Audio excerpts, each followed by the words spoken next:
yeah, so when it comes to the Hope discs or any 6-bolt disc, they tend to be Allen keys or Torx. So I tend to run Torx bolts because it's less likely that someone will round them off. So yeah, it's pretty straightforward. T25, and we're just going to undo these, and we're going to fit the 183 rotor. You don't need to undo the bolts in any specific order, but you should do the bolts up in a kind of opposite pattern, so a star pattern, just to get the disc flat to the surface. And they need to have some sort of thread lock on there as well, because you don't want the bolts, rotor bolts, disc bolts or caliper bolts coming loose. So all the bolts that are part of the brake system, or at least on the caliper and the discs, they all run thread lock. So yeah, little T25, little steel bolts. I wouldn't really run any aluminium bolts in there. They're just too weak. So yeah, we'll put the 183 disc on. So yeah, this is the Hope 183 disc. I'm not really sure why they done a 183. I think maybe this was before they done the 180. But yeah, it's a bit of a unusual size, but just the fact that it was red and the whole build is kind of like a grey, yellow and a red kind of build on the bike. So I wanted to run this one. So that's just going to line up with the holes. That much is pretty straightforward. And we're just going to grab our T25 and we're just going to put the bolts in there. We're not going to tighten it.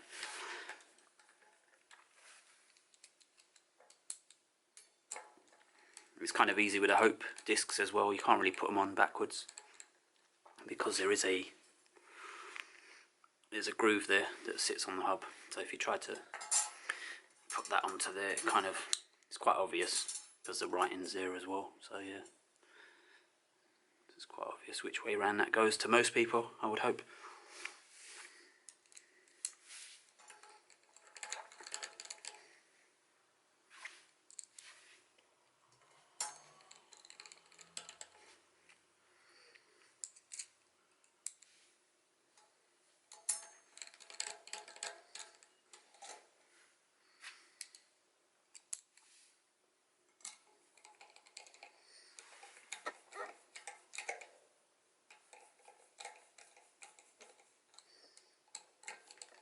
So we're basically just nipping them up. We're not really putting any force on them at this stage.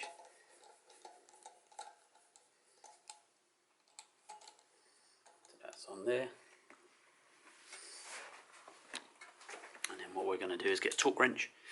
And it actually says on the disc, well these ones don't, on the newer 180 ones it actually tells you it's about 5 Newton meters.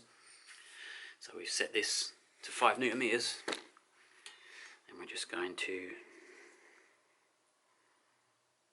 basically tighten that, and then we're going to go to the opposite bolt.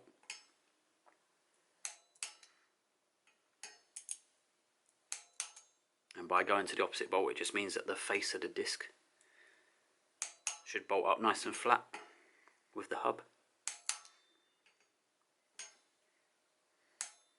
And there you go, that's your rotor on there, nice and secure.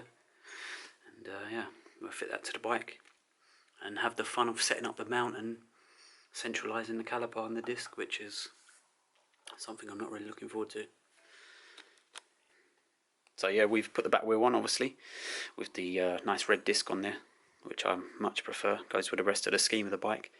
But anyone that knows about Hope, they know that Hope do make their own brackets for the brakes. But as you can see, this is a 4-bolt bracket, so it actually shifts the caliper back by about 10 mil, which means that we can't actually use it because it would sit about there. And you can just about see up there where my index finger is, it's right next to the frame. So if you actually run this and then you put the caliper on there, you have no way of moving the caliper towards the frame. There's just not enough space on it. So it's a bit annoying to have these kind of mounts on the frame, really. I would have preferred the mounts that are on the outside, like the old rear brake mounts. You're basically unlimited on what size disc you could run on those things. But yeah, hopefully you can see that right in there.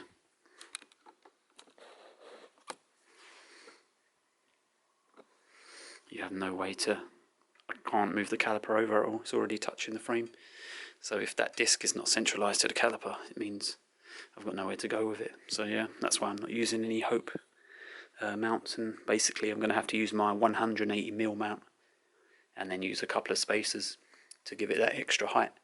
So as you can see now, we've mounted the caliper, we've put the pads in as well, and it's basically just loose bolts at this stage. Because that is a 180 mount, we had to stick some washers in between just to space it out. And as if you can see the mount, obviously this end of the mount's bigger than that end, so you just keep the washers with the same number, so there's 3 washers on each side, and that's kind of leveled the caliper out. There is another thing, but it probably won't show on the camera. I might take a photograph of that, and it's to do with this bolt. And you can see that I've had to cut the washer on the bolt, because part of the caliper after that washer is actually higher than the other bit, and it meant that the washer wouldn't sit flat. So it's really hard to see on the camera, but it starts to get textured, that bit of metal, and that bit of metal with all the kind of lines in it is raised up higher than that bit of metal that the washer sits on. So I didn't like that because it didn't sit flush. So yeah, this is basically ready to be aligned, which is a bit of a ball ache, and different people, I guess, do it different ways. So this is my way. So what we have now is a caliper that is totally loose on there. Spin the wheel, you can hear that it's rubbing somewhere. On the top of the Hope caliper there is a little line that might not pick up on the camera. So what I'm going to do is I'm going to look at that line from above and line that up with a disc. The other thing as well is that you kind of need to check that your discs are nice and straight, because if you've got a wobbly disc, it's never going to line up. They need to be about 0.2mm. Anything bigger than that is going to cause you a lot of problems to not have some sort of rubbing going on. So yeah, this one's a little bit awkward because the other bolt's up here and it's right next to the frame, and you're not really going to be able to see that, so it's just the way it is. Can't really get a better shot than this. So I'm just going to line the caliper up and then tighten the bolt. I don't know if you can see on camera there, as I tighten that bolt it's obviously moving the camera, which is why I find this part of the kind of brake process a bit of a pain in the backside. You can line something up perfectly with your hands and then you go to tighten it and it's moved over probably by 0.5 mm or 1 mm. So yeah, let's just try and get that into a nice position anyway.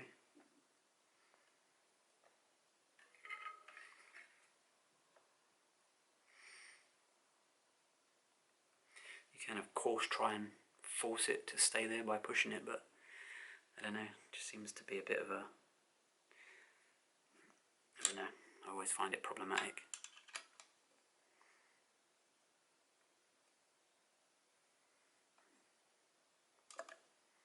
And there we go, and to my eye that's pretty straight for the top.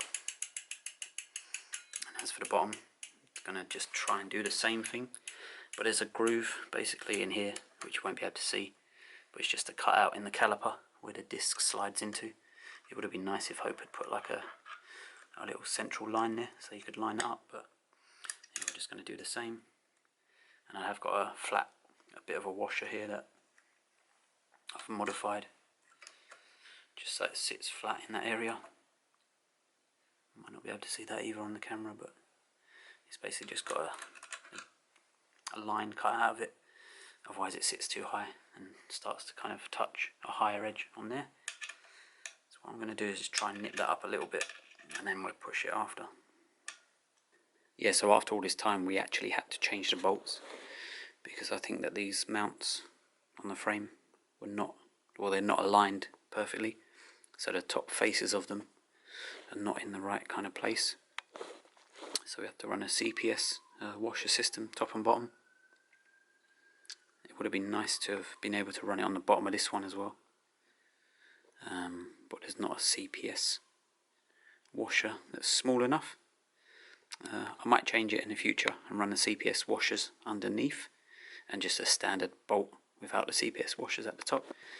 But yeah, every time you tighten the bolt, normally it would pull the caliper, and that would, rather than put it left or right, actually twisted it.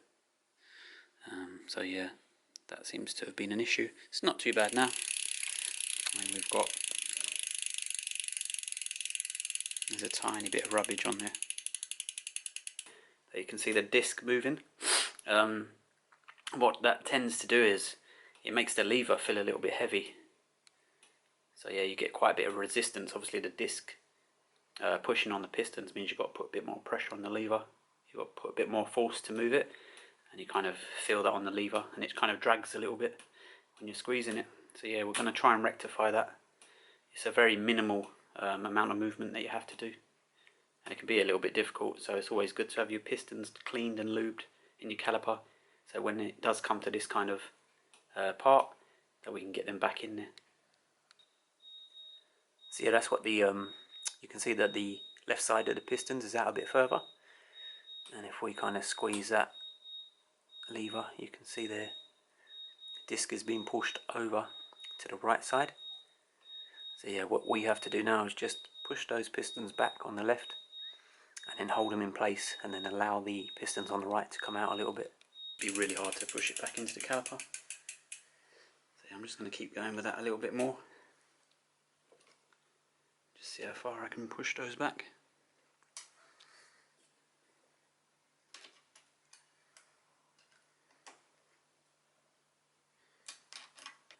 So yeah, what I've actually done, I've took the rear wheel off.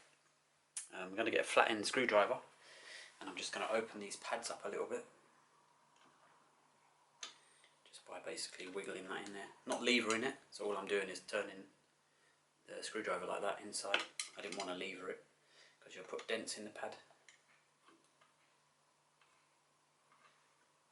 Right, how's that looking? They could go back a little bit more. Them ones look right.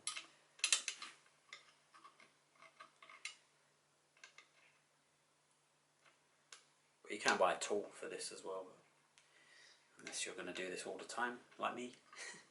You're probably just going to use a flat end.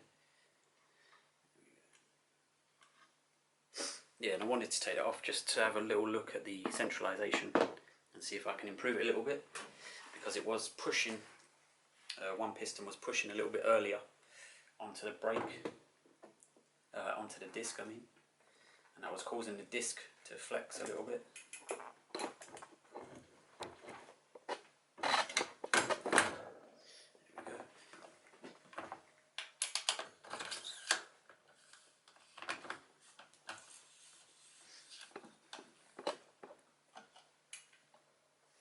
Let's have a look at the alignment.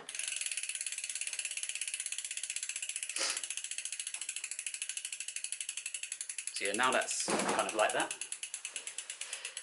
We already know if we pump the brake that the left side is going to touch the disc sooner. So what we've got to try and do is hold the left side of the pistons, or push against them, create a little bit more resistance.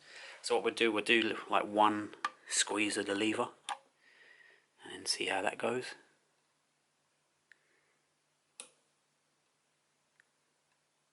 So it actually looks like the right side's going to touch first. So maybe that's what was happening initially. So I'm just going to try and hold the right side by putting a little screwdriver on the pad and just giving it a bit of resistance. So I can bring the other side out. So that doesn't look too bad.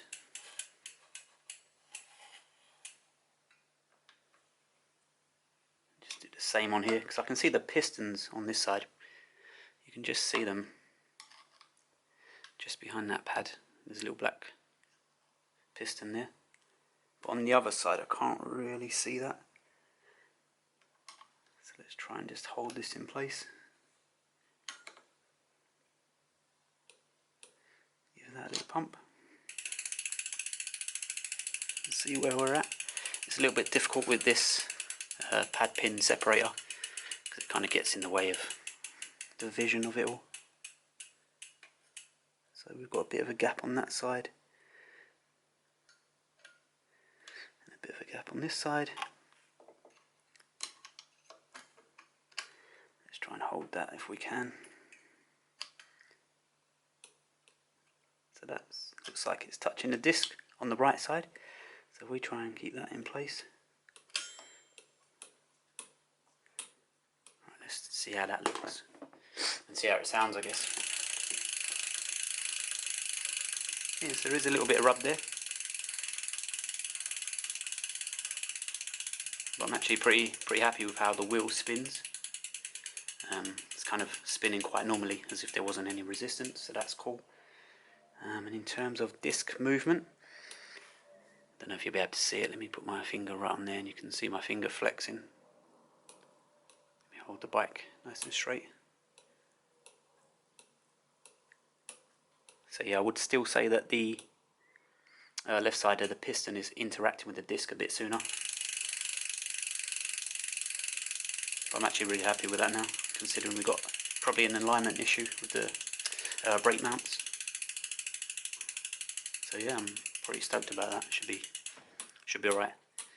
And now that we've kind of reduced some of the pushing, because it was quite a bit worse before on the disc, it was really flexing it quite a bit. Now that we've reduced that, we've actually got better lever feel, and you can kind of squeeze the lever without resistance until the point that it bites real hard. So yeah, I'm pretty happy with that.